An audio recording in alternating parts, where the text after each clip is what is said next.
On the night of September 11th, the air hung heavy with a kind of warmth that promised comfort but carried with it an uncanny stillness, as if the city itself were holding its breath. For Yu Menglong, the celebrated figure whose career had painted him as both beloved actor and admired public personality, it was supposed to be a night like any other, a gathering of acquaintances. A glass of wine raised in camaraderie. Laughter echoing across the dimly lit room. No one in attendance could have guessed that this ordinary evening would end in tragedy, with betrayal unfolding in the most insidious way possible. Zhang Yuxuan, the man once thought of as a trusted companion, had already determined that the evening would not conclude with clinking glasses and warm goodbyes.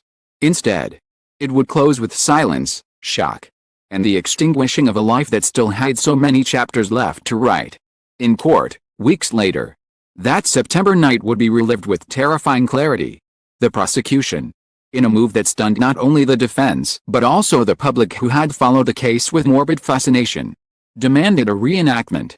They wanted the truth not merely told in words, shown in action, with the accused forced to step into the shadows of their own crimes. As Zhang Yuxuan reached for the wine glass during the reconstruction, the entire courtroom froze. Journalists lifted their pens and cameras with trembling hands. Family members of the victim gasped audibly. And even the presiding judge momentarily broke composure, his eyes narrowing at the chilling act playing out before him. It was not a performance in a movie. It was a raw revisitation of a betrayal that had cut to the bone of human trust. The evening of September 11th had begun innocently enough. Yu Menglong, dressed in casual attire, appeared relaxed.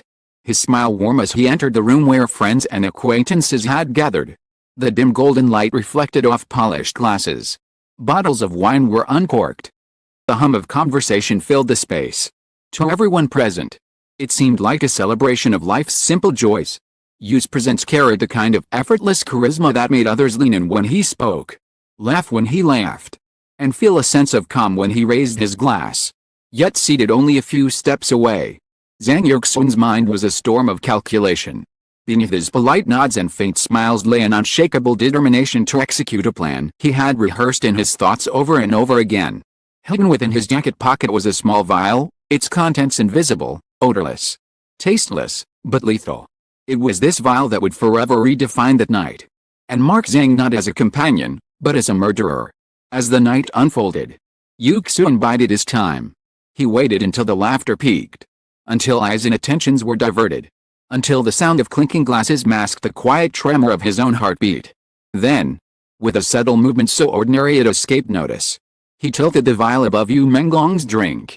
The drops merged seamlessly into the ruby liquid, dissolving without trace. It looked like nothing had happened at all. Did the glass to you. His expression bore no sign of the horror about to unfold. The victim, unsuspecting, accepted the gesture with gratitude, lifting the glass with the ease of trust. He had no way of knowing that betrayal itself sat in the wine he was about to sip. Yu Menglong's first swallow was smooth, unremarkable. Just another taste of red wine on a September night. But minutes later, the poison began its sinister work. Dizziness clouded his mind. His laughter faltered. He clutched the edge of the table. Confusion etched across his face. "I don't feel well," he murmured. His words almost lost beneath the music. Some thought he was merely tired or had drunk too quickly. Zhang Yuxuan's gaze remained steady, fixed not in concern but in anticipation. Within moments, Yu Menglong collapsed, his body convulsing, his lips trembling as color drained from his face. Panic swept through the room. Shouts filled the air. The sound of chairs scraping across the floor echoed like thunder. In the chaos, Zhang Yuxuan did not scream. Instead, his accomplices sprang into action, not to save the victim, but to shape the scene of his death. The three others, complicit in Zhang's scheme, rushed not to call an ambulance but to arrange the evidence. Their roles were not of killers in the physical sense but of architects of deception. They began to scatter objects, reposition the body, tilt overturned glasses to suggest an accident. The room became a macabre theater in which every detail was staged. To the untrained eye, it might have looked like a sudden mishap, a tragic fall triggered by intoxication. Beneath this facade, the truth was grim. It was not chance that felled Yu Menglong, but design.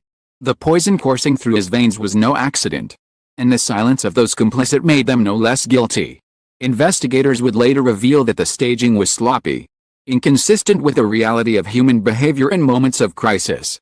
Forensic experts noted the peculiar placement of certain items, the absence of fingerprints where they should have been, the presence of smudges where none made sense. It was a puzzle.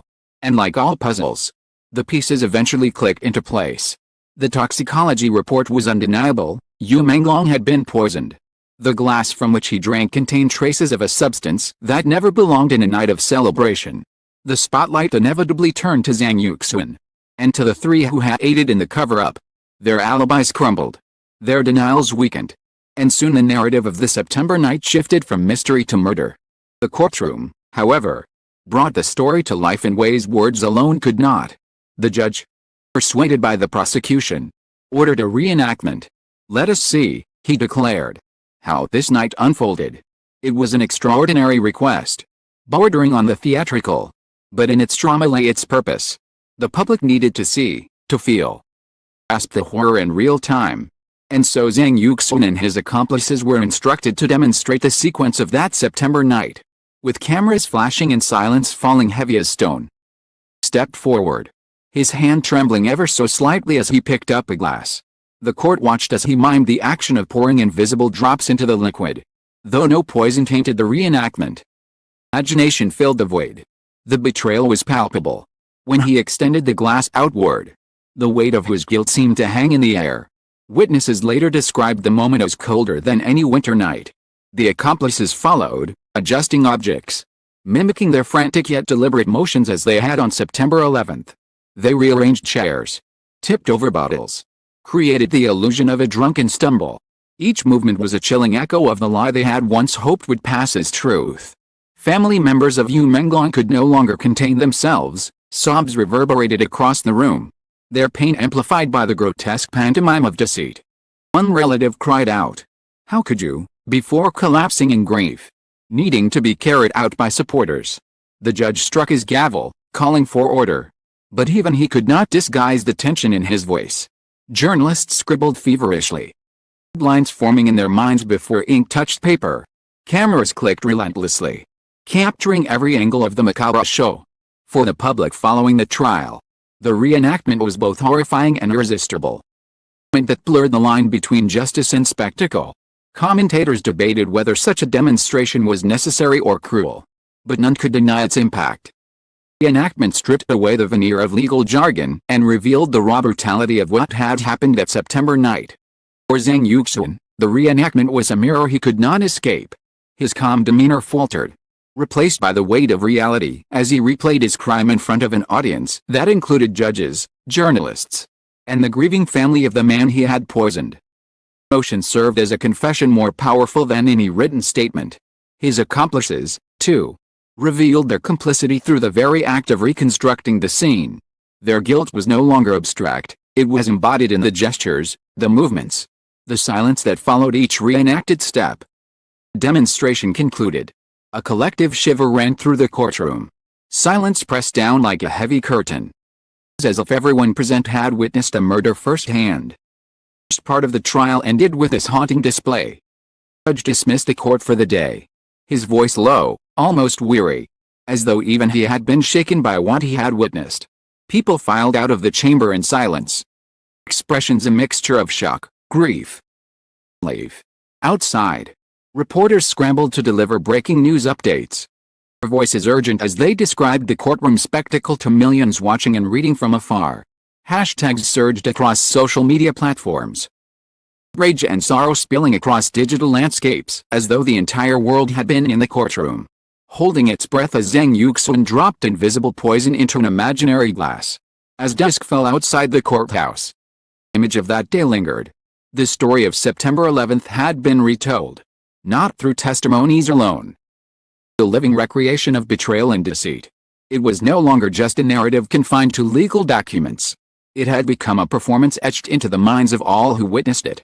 A reminder of how trust can be weaponized, how friendship can be poisoned, how a single night can unravel into tragedy that shakes a nation. What remained, however, was the question of consequences. The reenactment had stunned the court, but the verdict had yet to come. And as the world waited for part 2 of the trial, one thing was certain: The shadow of that September night would never be forgotten. The morning after the reenactment, the courthouse stood like a fortress under siege.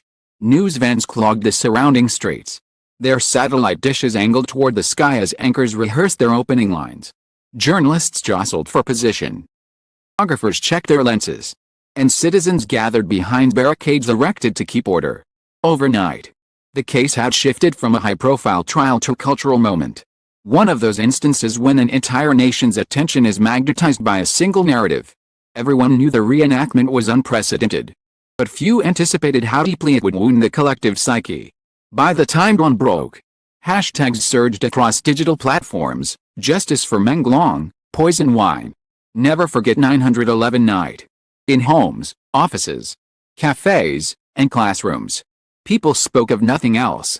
The murder of Yu Menglong had already been shocking. The reenactment had transformed it into something haunting. At the courthouse, the atmosphere was taut. The prosecution prepared to unveil testimony that would strip away any remaining illusions. Zhang Yuxuan sat at the defendant's table, shoulders hunched, his eyes downcast. A figure who had once blended easily into social circles now reduced to an object of scorn. Three accomplices whispered among themselves, their nervous glances betraying cracks in their unity. Where once they had shared a pact of silence, the pressure of looming judgment threatened to fracture their resolve. The judge entered, robes sweeping the floor, gavel striking like a drumbeat of inevitability. "We resume proceedings," he declared. And the chamber stilled. The first testimony came from a forensic expert. Calm voice carried the weight of scientific certainty. She explained how the toxicology reports had revealed the poison in Yu Menglong's system, how it matched the residue discovered in the glass traced to Zhang Yuxuan, and how attempts to disguise the scene had failed to align with the biological evidence. She held up photographs, charts, and chemical analyses, each detail a nail hammered into the coffin of denial. She spoke of the timeline, how the poison began to act within minutes, how Yu's collapse was consistent with ingestion rather than external trauma. The defense visibly winced. Words like irrefutable and consistent with homicide cut through the air, leaving no space for ambiguity. Came the voices of the accomplices. One by one, they were called to the stand, and with each step the courtroom leaned forward. The first was pale, trembling, his hands clutching the edges of the podium as though afraid he might fall. His words spilled in fits and starts. Since was clear, Zhang Yuxuan had orchestrated everything. He told us to help. Accomplice admitted, his voice barely above a whisper. He said it was already done, that Menglong had drunk the poison, and that if we stayed quiet, no one would ever know. He promised us safety, that it would look like an accident. The confession rippled through the room like a chill wind. Gasps echoed, scribbled furiously, and the judge nodded gravely. Second accomplice, more defiant, tried to frame himself as a reluctant participant. He claimed fear, pressure, manipulation. "I didn't want to," he insisted, his voice sharp. "But what choice did I have?" Zhang said it was too late to turn back. "He threatened to ruin me if I didn't help cover it up." "What? Maybe it would be enough just to stay quiet." Yet under cross-examination, his tone faltered. Asked why he moved objects at the scene, why his fingerprints were found on items deliberately displaced, he stammered. "I was scared. Thought if I did what he asked, I'd be safe." Safety was elusive, and guilt clung like smoke. The third accomplice broke down entirely. Tears streamed down her face as she recounted the night, sobs punctuating her words. "I can't erase it," she cried. "Every time I close my eyes, I see Menglong falling, hear the sound when his body hit the floor. Knew it wasn't right, but we staged it anyway. I thought maybe, somehow, no one would notice. But they did. And now I have to live with this forever." A collapse in the witness box prompted the judge to call for a recess. The damage was done. The veneer of solidarity among the accused had shattered. Their testimonies, though varied in tone, all pointed to the same truth. Zhang Yuxuan was the architect of betrayal, and the others, though not the hand that poured the poison, were architects of concealment. Public reaction to these confessions was swift and merciless. Newspapers plastered their front pages with bold headlines: "Accomplices crack under pressure. Tears in the dock. Of deceit exposed." Opinion pieces dissected the psychology of complicity. Television panels debated whether fear excused action. An online forum seethed with anger. They didn't just stand by. One commenter wrote, "They actively lied. They staged, they betrayed." Another voice chimed in. "How could they call themselves friends? Trust has no meaning anymore." Candlelight vigils were organized in memory of Menglong. Mourners lit incense, sang songs, demanded justice. His image, smiling, vibrant, alive, appeared on posters, banners, and digital avatars. A reminder of the life cut short and the trust poisoned. Trial advanced. The prosecution delivered its closing argument. The lead prosecutor, a figure known for unyielding resolve, with a voice that carried both precision and passion. "Ladies and gentlemen of the court," she began. "This case is not merely about a crime. It is about betrayal. Zhang Yuxuan betrayed the most basic bond of friendship when he slipped poison into a glass entrusted to him. And the three who stood with him betrayed justice itself when they chose deception over truth. Do not let their silence absolve them. Let their tears wash away their guilt. The law must speak clearly. Complicity is culpability. Betrayal is unforgivable. And justice must be served." Her words echoed like a bell of finality. And the chamber erupted in murmurs of approval. Defense tried to salvage dignity from ruin. Duress, coercion, emotional fragility. They painted the accomplices as pawns manipulated by Zhang's charisma and threats.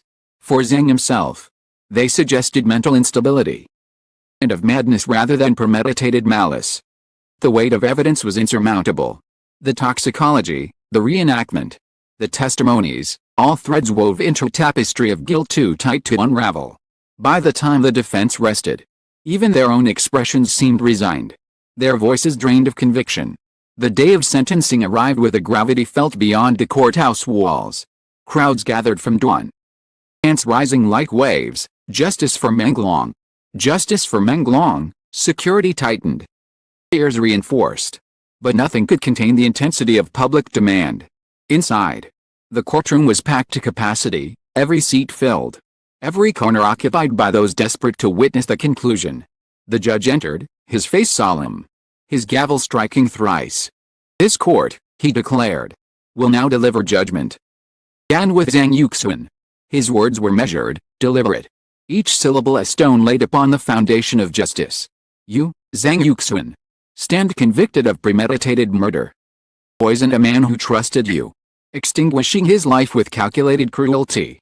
The evidence leaves no doubt, and your actions leave no mercy. Sentence imposed upon you shall reflect not only the gravity of your crime, but the breach of trust you inflicted upon society itself."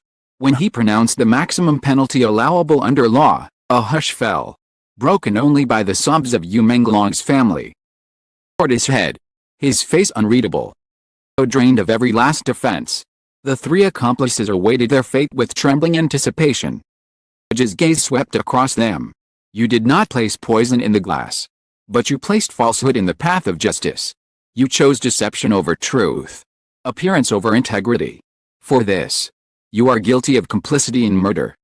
Law does not permit those who aid concealment to escape accountability. Their sentences, though lesser than Zhang's, nonetheless severe, years of imprisonment that would etch the memory of that night into every waking moment of their futures." One collapsed in tears. Another stared blankly. A third clutched her face, muffling a scream. The chamber erupted in cries, some of grief, some of satisfaction. Justice, in its imperfect human form, had spoken. Outside, the verdict rippled through the nation like a seismic wave. Crowds cheered, wept, prayed. Vigils turned into rallies. Social media exploded with commentary. Scholars reflected on the broader implications. "More than a trial," one sociologist remarked. "It is a mirror held to our society, revealing the fragility of trust, the ease with which silence becomes complicity, and the cost of betrayal." Experts debated whether reenactments should become a more common practice, while ethicists questioned whether such dramatizations risk turning justice into spectacle. Yet few could deny the power of what had unfolded in that courtroom, where the reenactment had pierced through denial and laid bare the essence of the crime. For Menglong's family, it was both solace and wound. In a statement delivered outside the courthouse, his sister spoke with trembling resolve. "No sentence will bring my brother back, she said. It's cracking. But today, the truth has been seen, the lies exposed, and justice given. We will carry this pain forever. But we hope his memory will remind others that trust is sacred and should never be betrayed. Words were broadcast across the nation, replayed endlessly, etched into the collective consciousness. As the sun set on the courthouse, casting long shadows across the steps where candles flickered and flowers lay, the story of September 11th closed one chapter and opened another. It became a case study in law schools, cautionary tale in criminology, a tragedy retold in whispers and headlines alike. For some, it was a reminder of justice's strength; for others, a reminder of its limitations. But for all, it was a story that could not be forgotten. Zhang Yuxuan's name, once obscure, became synonymous with betrayal. Menglong's name, once celebrated for artistry and grace, became enshrined as a symbol of innocence destroyed by trust misplaced. The court had been stunned. The world had been shaken. Echoes of that September night would linger in memory long after the gavel fell. In the end, one truth remained unassailable. On September 11th, Menglong lost his life to poison. But in that courtroom, humanity lost a measure of its innocence. The betrayal of friendship, the complicity of silence, the spectacle of justice, all converged to remind us that trust, once broken, leaves scars that no verdict can fully heal. The candles burned low outside the courthouse, their light flickering against the night. The question remained, how many more betrayals lie hidden in the shadows, waiting to be revealed?